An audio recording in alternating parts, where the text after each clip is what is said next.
Hello and welcome to another episode of the So Here For It podcast. My name is Amy Mingin, and it is such a pleasure to have you here today. I want to talk to you all about some different mindset shifts that took me from being a hobbyist and not even realizing it, and then stepping into the actual CEO of my business and stepping into becoming an incredible mum, an incredible entrepreneur, and realizing that I get to have both rather than thinking that I have to keep things separate in my life.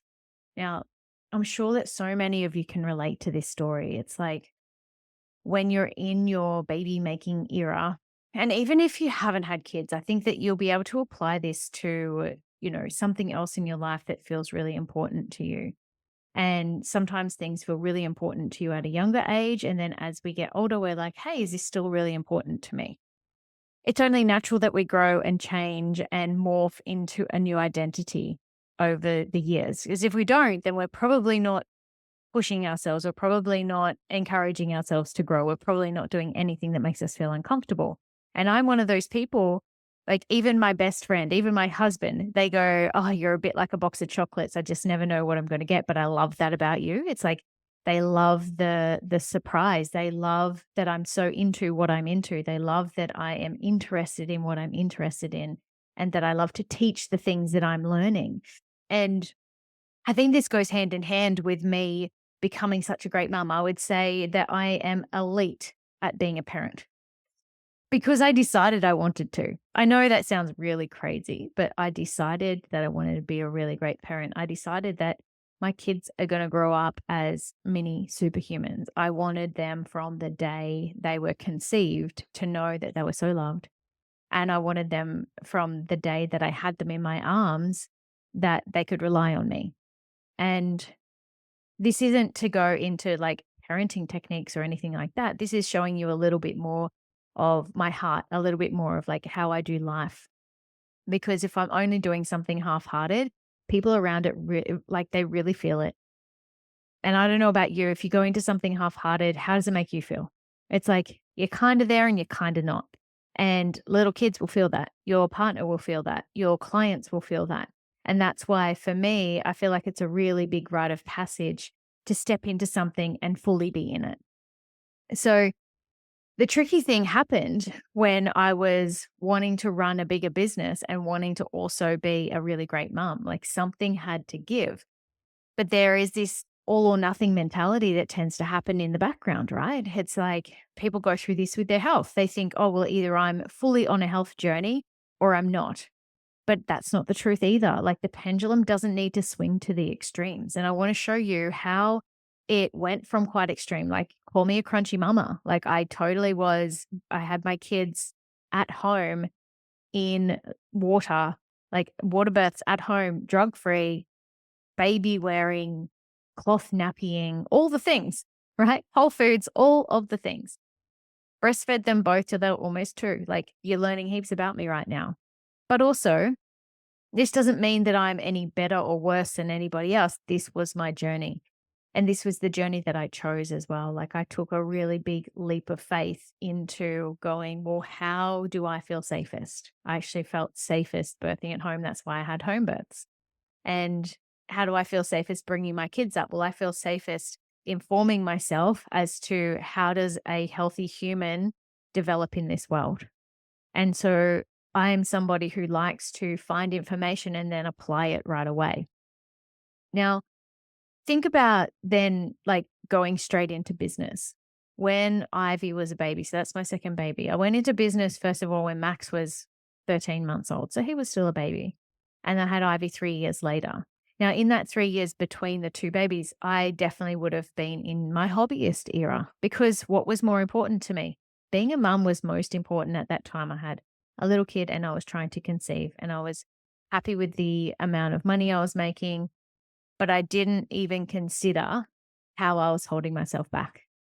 I didn't even consider that there were better ways to do things, that there were ways that I could have tracked my money and I could have saved more and I could have been more savvy. And if I knew now what I knew back then, have you ever said that? The beauty of it is I got to learn. I got to learn, oh, okay, when I do have a really big sales week, X amount of that gets to be put away for tax. X amount of that gets to be put away for GST. And how does this all fit together? Well, the hobbyist era for me just tended to happen inside of that time when I was having babies and I was new to motherhood. And I think this will ring true for some people, and that's why I'm sharing it because it feels like a relatable story, is that sometimes we let our kids be our number one reason why we're not showing up. And I didn't ever want to use my kids as an excuse. Yeah, I was bloody tired sometimes. I get it. Like sleep deprivation is like torture. That's how I used to sound, like they're torturing me. Some nights, particularly once you've got two kids, it's just like, oh, beyond. I can't even imagine how people do even more than two, but my hat goes off to you. But like some nights where like one wakes and you just get them back to sleep and then the next one wakes and it's like, this is beyond. And you just don't feel like you've had any sleep for weeks. But somehow the why you started a business, it's still burning away in the background. And that's the thing that kept me going. I'm not in business just because of my kids. I'm not in business just because of my family. Yes, they are part of the why, but why am I doing this? I'm doing this for a greater impact worldwide. Like I get to go through this and I get to share it. And it excites me so much. You can probably hear the excitement in my voice. And if you're watching the video version of this, you can see that I'm smiling the entire way through this because it excites me. I absolutely love learning things and I absolutely love sharing them.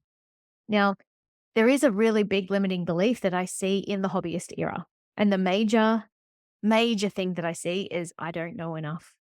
So a lot of people will use their kids as an excuse or something else as an excuse, and they'll go and buy another course or go and get another distraction of some sort. Like, you might buy a Canva template or someone, or you might get a VA thinking the VA is going to help you run your business. But then you find out very disappointingly, like I did several times, you're paying this VA $400 a month and you don't know what to hand them. And then you end up doing the work all by yourself plus your $400 down. I did that for months. I actually did that for years. And I still didn't know what question to ask in order to get the answer that I needed in order to move forward. I was the one standing in my own way. I don't even know what reasons I was using back then. I wasn't using the kids as an excuse. I just kept saying, I don't know. I didn't know. I didn't know what I didn't know. It's these unknown unknowns. And this is what happens in business, right? This is why we join into communities where we've got like-minded people around us, because this stage of business, like the hobby era, it feels really, really alone. It feels lonely. And I hear this fairly frequently from the practitioners and coaches who I coach inside my Woman of Value Mastermind, but also those who I chat to on social media every day. They're like, oh, it's just so lonely out here. But the thing is, the thing that you need, it already exists. The thing that your client needs is probably you. And if you're not showing up for them, which I learned very early on, if I'm not showing up, they don't know who I am. If I don't tell them really clearly who I am, what I do, what the sort of transformation is like working with me, they do not know. And so I got really, really polished with the way that I speak. Like I've been talking for a really long time, obviously. I am that sort of person who used to get in trouble in every way, shape, or form. If they said you had to be quiet, I was the one talking. I'd be asking questions. I'd have my hand up. I am a talkative person most of the time. But also, we get to also bring our gifts and talents into the world in a way that really serves us. So if you're not a talker, that's okay. You don't have to talk. But if you're a writer, then I would expect that you get some blog posts written or you can do some carousel posts this week. I want this to be a really tangible episode for you to be able to see, oh, this is how Amy's done it. I actually think that I can do this one thing this week that's going to help move the needle forward. Because a lot of the time, if you are in this hobby zone and you're looking toward becoming a business owner, but there's the excuse and there's the I don't know stuff. There's oh my God, maybe I need another course. Maybe you do, but maybe you don't. Like maybe you can make the most of what you have right now. Maybe you can take a little bit from all of the things that you've already consumed, because let's face it, only 4% of the world are creators and the rest are consumers. 96% of people are consumers. That leaves us a massive platform to stand on. I don't know if you've heard that stat before, but it is humongous. And I want more practitioners and coaches to be standing on that platform and owning who they are so that more people can hear your voice, so that more people get helped. Like that's actually like the biggest why ever is there's so many people out there who need our help and they just don't know we exist yet. How do you get to let them know that you exist? You start showing up. And that's the first and foremost thing that I would get any person to do, regardless of whether you're working with me or not. I hope that this lands. And I hope that you actually take this and go, all right, I'm doing it now. And I'm going to commit to it and do it every single day, regardless of how shitty you think it is. Sometimes, like I would go as far to say, sometimes my most janky looking things are the things that do the really good. Like me with the messy mum bun and showing up without makeup in my activewear. I do that at least once a week because that's relatable, right? Not everyone wants to see the polished version of me all the time.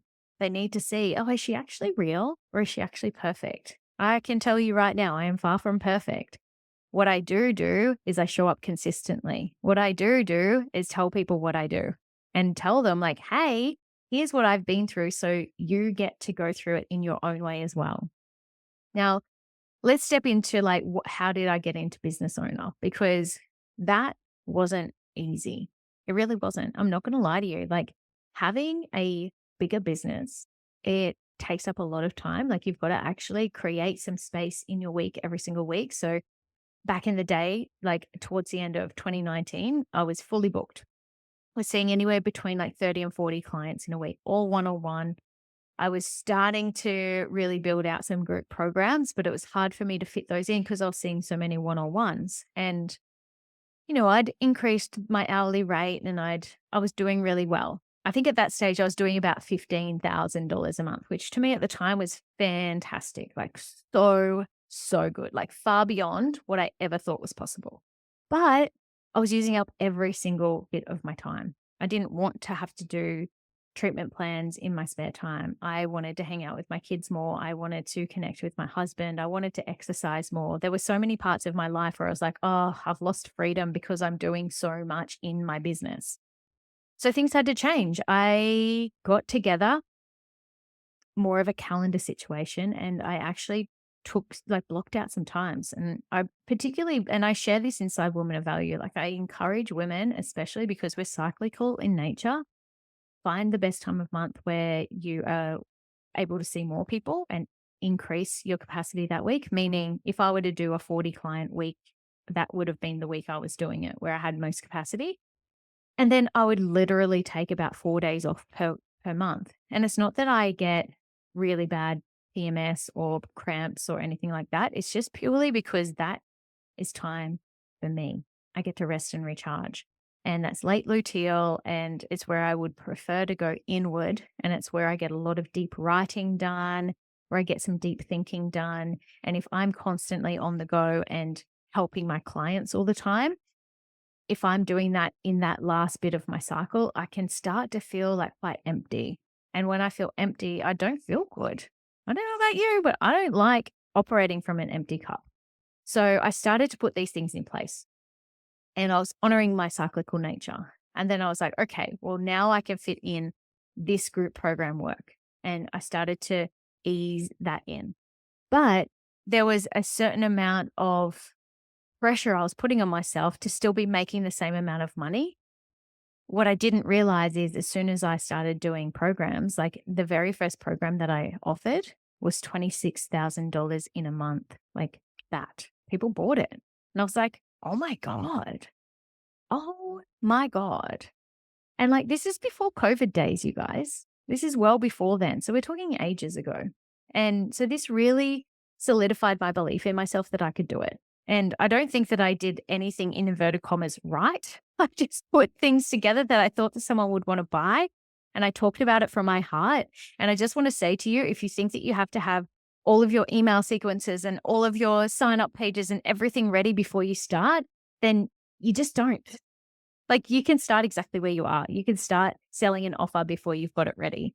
In fact, the first time I ever do any offer, I create it as I go to make sure that I get feedback from people at the same time. So that it is what people want, So don't be afraid to pre-sell things. And So me stepping into business owner has actually been quite fun because it's been experimental. It's been feedback on the fly, but I've actually been able to be paid while I'm trialing things.